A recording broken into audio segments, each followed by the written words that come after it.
نحمده ونصلي ونسلم على رسوله الكريم اما بعد فاعوذ بالله من الشيطان الرجيم بسم الله الرحمن الرحيم يا ايها الذين آمنوا اجتنبوا كثيرا من الظن ان بعد الظن اثم ولا تجسسوا ولا يغتب بعضكم بعضا۔ پارہ 26 سورۃ الحجرات رکوع 2 آیات نمبر 12۔ آیات مذکورہ میں باہمی حقوق اور آداب معاشرت کے متعلق احکام کا بیان ہے، جن میں 3 چیزوں سے منع کیا ہے، ان 3 چیزوں کو حرام اور ناجائز قرار دیا ہے۔ نمبر 1 بدگمانی، نمبر 2 تجسس، کسی کا عیب تلاش کرنا، عیب کے لیے سراغ لگانا، نمبر 3 غیبت۔ ظن کا معنی ہے گمان، اور اللہ تعالی نے فرمایا کہ ان بعد الظن اثم، بہت سے گمان گناہ ہوتے ہیں، جس سے معلوم ہوتا ہے کہ ہر گمان گناہ نہیں ہے۔ تو اس ارشاد اور حکم الہی سننے والوں پر اس کی تحقیق واجب ہے کہ کون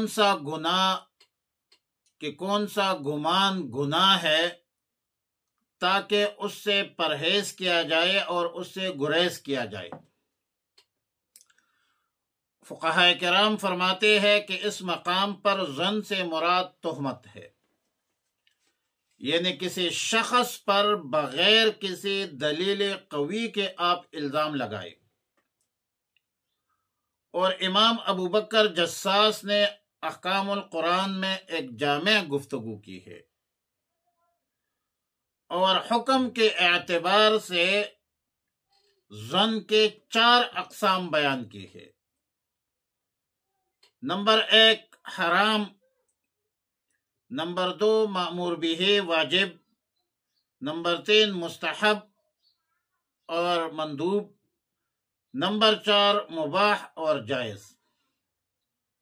حرام گمان، حرام ظن وہ ہے کہ اللہ کے ساتھ بدگمانی رکھے کہ مجھے اللہ عذاب ہی دے گا، یا اللہ ہی مجھے عذاب میں رکھے گا، یا اللہ کے رحمت سے نا امید ہو جائے، یا اللہ کے رحمت سے آپ نا امید ہو، مایوس ہو۔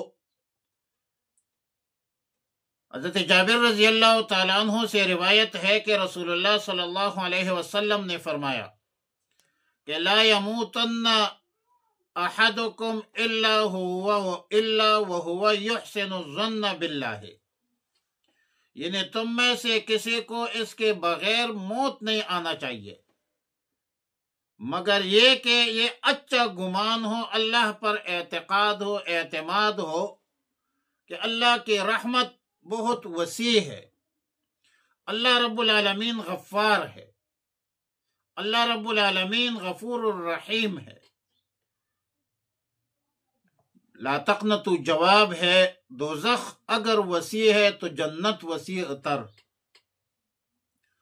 دوزخ اگر وسیع ہے تو جنت وسیع تر۔ لا تقنطوا جواب ہے حل من مزید کا۔ تو اللہ کے رحمت سے کسی بھی حال میں نا امید نہیں ہونا چاہیے، یہ حرام ہے۔ رسول اللہ صلی اللہ علیہ وسلم نے فرمایا کہ اللہ تعالی نے فرمایا کہ انا عند ظن عبدی بھی، یعنی میں اپنے بندے کے ساتھ ویسا ہی برتاؤ کرتا ہوں جیسا کہ وہ میرے حوالے سے میرے ساتھ گمان رکھتا ہے، اور اس بندے کو اختیار ہے کہ میرے ساتھ جس طرح گمان چاہے رکھے، اچھا گمان رکھتے ہیں یا برا گمان رکھتے ہیں، لیکن بحیثیت مومن مسلمان اللہ پر پکا اعتقاد، اعتماد اور اللہ کے رحمت سے نا امید نہیں ہونا چاہیے۔ اللہ کے رحمت سے نا امید ہونا یہ جرم ہے، گناہ ہے۔ اس سے معلوم ہوتا ہے کہ اللہ کے ساتھ حسن ظن رکھنا یہ فرض ہے۔ اللہ تعالی پر بدگمانی یہ حرام ہے۔ اور اسی طرح ایک مسلمان ہے جو ظاہری حالت میں آپ کو نیک نظر آتا ہے، نمازی ہے، روزہ دار ہے، داڑھی ہے، پگڑی ہے، دیندار ہے، تو اس کے متعلق بغیر کسی قوی دلیل کے، زمینی حقائق، شواہد، شہادت کے بغیر بدگمانی کرنا بھی حرام ہے، ناجائز ہے۔ اور رسول اللہ صلی اللہ علیہ وسلم نے فرمایا ایاکم والظن فإن الظن اکذب الحدیث، یعنی بدگمانی سے بچو، کیونکہ گمان جو ہے وہ جھوٹی بات ہے، اکذب الحدیث ہے۔ قرآن و سنت کے مطابق، شریعت مطہرہ کے مطابق، بغیر کسی دلیل قوی کے، بغیر کسی واضح دلیل کے ظن بدگمانی کرنا ناجائز ہے، اور ظن غالب پر عمل کرنا چاہیے۔ جو ظاہر شکل صورت ہے اس کو آپ دیکھ لیں، ان اللہ لا ينظر الى اشکالکم ولکن ينظر الى قلوبکم، یہ بھی ہے، شرع ظاہر کو دیکھتا ہے۔ اب ظن غالب میں بعض اوقات عمل کرنا واجب ہوتا ہے، جیسا کہ باہمی تنازعات ہے، مقدمات ہے، اور گواہوں کی گواہی کے مطابق فیصلہ کرنا ہوتا ہے۔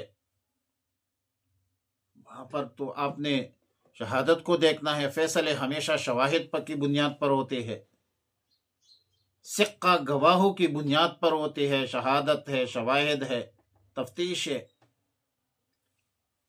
اور اسی طرح جہاں سمت قبلہ معلوم نہ ہو، اور کوئی ایسا بندہ بھی نہیں ہے جن سے آپ پوچھ لیں کہ قبلے کا رخ کہاں پر ہے، کس سائڈ پر ہے، اس طرف ہے، اس طرف ہے، اس طرف ہے، تو وہاں پر ظن غالب پر عمل کیا جاتا ہے۔ بلکہ سمت قبلہ کے حوالے سے ظن غالب پر عمل کرنا ہی واجب ہے۔ اس طرح ایک نمازی ہے، ان کو بار بار شک ہوتا ہے کہ میں نے 3 رکعت پڑھی ہے، 4 پڑھی ہے، 5 پڑھی ہے، 4 پڑھی ہے، تو وہاں آپ ظن غالب پر عمل کریں۔ غالب گمان جس طرف آ جائے کہ آپ نے 3 پڑھی ہے تو ٹھیک ہے، ایک اور ملا دو۔ اور ظن مستحب یا مندوب تو یہ ہے کہ ہر مسلمان کے ساتھ نیک گمان رکھو، ہر مسلمان پر نیک گمان رکھو، ظن المؤمنین خیرا، مسلمانوں پر خیر کا گمان رکھو، بدگمانی مت کرو۔ دوسری چیز جس سے آیات کریمہ میں منع کیا گیا ہے وہ ہے تجسس، کسی کا عیب تلاش کرنا، سراغ لگانا۔ اور اس میں 2 قراءتیں ہیں، ایک قراءت میں ہے لا تجسسو ہے جیم کے ساتھ، دوسری قراءت میں لا تحسسوها کے ساتھ ہے۔ دونوں الفاظ قریب المعنی ہے، معنی ایک ہے تقریباً۔ اخفش کہتے ہیں کہ دونوں قراءتوں میں صرف اتنا فرق ہے کہ تجسس ایسے امر کو، جستجو اور تلاش کو کہا جاتا ہے جس میں جو آپ سے لوگوں نے چھپایا ہوا ہو، اور تحسس مطلق تلاش اور جستجو کو کہتے ہیں۔ آیت کا معنی ہے کہ کسی مسلمان کا جو عیب ہے، ظاہر نہیں ہے، اس کی جستجو اور تلاش میں مت پڑو، اپنے گریبان میں جان کو اپنا اصلاح کرو۔ آپ اس پر مکلف نہیں ہے کہ کسی کی عیب نکال دے اور پھر اس کو تشت ازبام کرے، یہ کام مت کرے، کسی کی عزت کے ساتھ مت کہلے۔ تیسری چیز جس سے آیات کریمہ میں منع کیا ہے وہ ہے غیبت، یعنی کسی کے بارے میں ایسی بات کہنا جس کے سننے میں اس کو تکلیف ہو، ایذا ہوتی ہو، اگرچہ بات کڑوی ہو، سچی ہو، اور پھر اگر جھوٹی بات ہے تو پھر تو وہ غیبت نہیں ہے، وہ تو تہمت لگا رہی ہے۔ ظاہر ہے کہ غیبت سے مسلمان کی ابروزی ہوتی ہے، توہین ہوتی ہے، تحقیر ہوتی ہے۔ تو آیات کریمہ میں غیبت کو بائی کے گوشت کے مثل اور مشابہ قرار دے کر اس کے ممانعات کو مکمل طور پر مؤکد کر دیا۔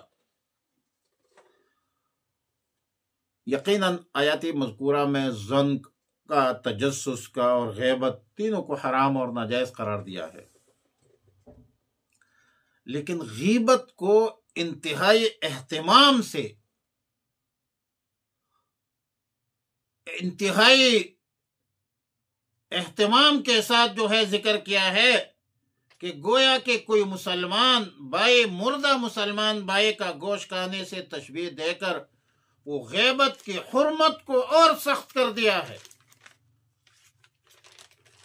اور ظاہر ہے کہ ترمذی شریف کی روایت ہے، ابو داؤد شریف کی روایت ہے، حضرت ابو سعید الخدری رضی اللہ تعالیٰ عنہ سے، حضرت جابر رضی اللہ تعالیٰ عنہ سے، کہ رسول اللہ صلی اللہ علیہ وسلم نے فرمایا کہ الغیبت اشد من الزنا، غیبت زنا سے بھی بدتر ہے، سخت گناہ ہے۔ صحابہ کرام نے عرض کیا کہ یا رسول اللہ صلی اللہ علیہ وسلم یہ کیسے؟ تو رسول اللہ صلی اللہ علیہ وسلم نے فرمایا کہ ایک شخص زنا کرتا ہے، توبہ کر لیتا ہے تو اس کا گناہ معاف ہو جاتا ہے، اور غیبت کرنے والا کا گناہ اس وقت تک معاف نہیں ہوتا جب تک وہ شخص معاف نہ کرے جس کے آپ نے غیبت کی ہے۔ جب تک وہ آپ کو معاف نہ کرے اس وقت تک آپ کو معافی نہیں مل سکتی، آپ گناہگار ہے۔ معلوم ہوتا ہے کہ غیبت ایک ایسا گناہ ہے جس میں اللہ ہی کی بھی مخالفت ہے، حق العبد کا بھی ضیاع ہے، اس لیے جس کی غیبت کی گئی ہے اس سے معافی مانگنا بھی ضروری ہے اور معاف کرانا بھی ضروری ہے۔ بعض اہل علم کا قول ہے کہ غیبت کی خبر جب تک صاحب غیبت کو نہیں پہنچے ہو تو اس وقت تک وہ حق العبد نہیں ہے، اس سے معافی کی ضرورت فی الوقت نہیں ہے۔ اگر اس کو یہ غیبت کی بات پہنچ جائے تو پھر ضروری ہے، ورنہ ضروری نہیں ہے۔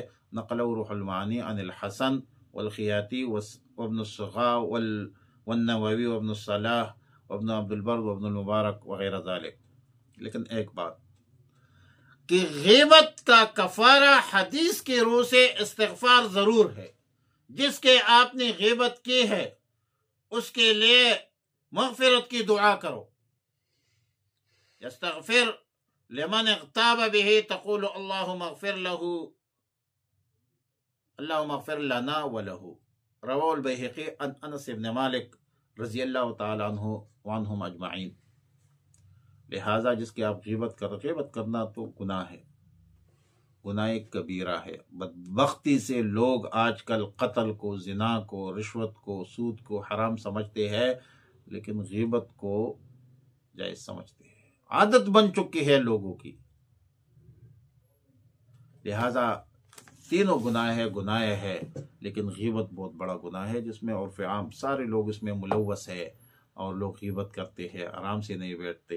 وعلی کل حال، یا ایہا الذین آمنوا، اے ایمان والو، اجتنبوا، بچو، کثیرا من الظن، بہت گمان کرنے سے، ان بعد الظن، بے شک بعض گمان، اسم، گناہ ہے، ولا تجسسوا، جاسوسی نہ کرو، سادہ مطلب ہے۔ ولا یغتب بعضکم بعضا، اور یہ غیبت نہ کرو تم میں سے کوئی دوسرے کی، ایک دوسرے کی غیبت مت کرو۔ ایحب، کیا سوال کیا، حمزہ استفہام ہے، ایحب احدکم، کیا پسند کرتا ہے تم میں سے کوئی شخص، ایأکلا، کہ وہ کھائے، لحم اخیہ میتن، بھائی کا گوشت، مردہ بھائی کا گوشت، فکرہتموہ، تم کو اس کو پسند نہیں کر سکتے ہو، کھا نہیں سکتے ہو، قریب بھی نہیں جا سکتے ہو۔ واتقوا اللہ، اللہ سے ڈرو، تقوی اختیار کرو، ان گناہوں سے گریز کرو، پرہیز کرو، اور گناہوں سے بچنا، نفس کو بچانا، تحفظ النفس یعنی المعاصی تقوی ہے۔